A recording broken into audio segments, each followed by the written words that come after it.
दोस्तों, आज हम इस वीडियो में जानेंगे कि मांसाहार खाना पाप है या पुण्य। तो चलिए जानते हैं।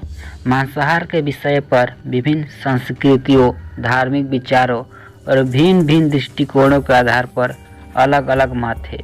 भारतीय संस्कृति और धर्म, विशेष रूप से हिंदू धर्म में मांसाहार का काफ़ी बहस रही है। इसे पाप मानने या न मानने का सवाल समय, स्थान और व्यक्तिगत विश्वासों पर निर्भर करता है। प्राचीन भारतीय धर्म और मांसाहार। प्राचीन भारतीय धर्मग्रंथों में मांसाहार के विषय में स्पष्ट निर्देश है।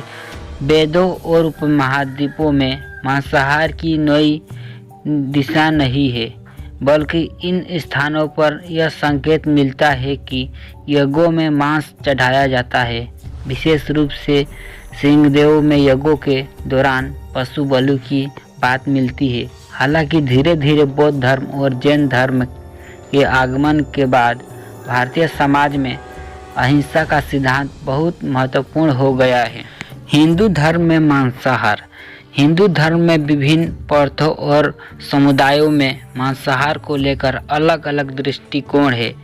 उदाहरण स्वरूप शैव और शाक्त पंथों में मांसाहार का कुछ स्थान है, लेकिन वैष्णव धर्म में मांसाहार का कोई अधिकार नहीं है। महात्मा गांधी ने भी अहिंसा के सिद्धांत को अपनाया और शाकाहार को प्रोत्साहित किया। उनका मानना था कि किसी भी प्राणी की हत्या करने से उसका पूर्ण हानि होती है और यह पाप की ओर ले जाता है। मांसाहार और पाप। हिंदू धर्म में मांसाहार को पाप मानने की प्रमुख धारणा यह है कि यह जीवन की हत्या और हिंसा को बढ़ावा देता है। यह सिद्धांत उन धर्मग्रंथों और उपदेशों से निकला है जो अहिंसा के महत्व को बताते हैं। महाभारत में भगवान श्री कृष्ण ने अर्जुन को अहिंसा का उपदेश दिया और यह भी कहा कि मांसाहार से जीवन की हत्या होती है, जो पाप की श्रेणी में आता है। बौद्ध और जैन धर्म में मांसाहार। बौद्ध धर्म और जैन धर्म में भी मांसाहार को अत्यंत नकारा गया है।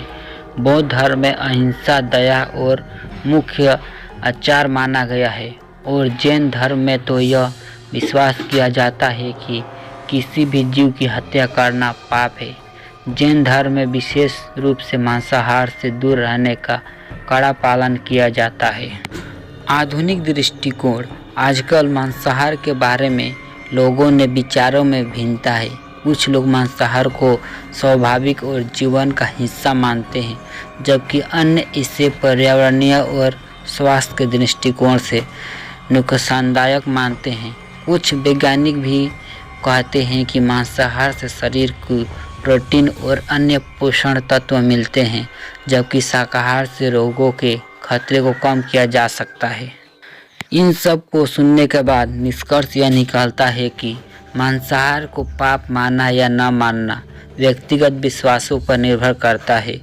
हिंदू धर्म, बौद्ध धर्म और जैन धर्म में आमतौर पर मांसाहार को नकारा गया है, लेकिन अन्य संस्कृतियों और धर्मों में इसके प्रति कोई विशेष निषेध नहीं है। हालांकि यह कहना गलत नहीं होगा कि यदि मांसाहार किसी जीव की हत्या से जुड़ा हुआ है तो वह कुछ धार्मिक और नैतिक दृष्टिकोण से पाप माना जा सकता है।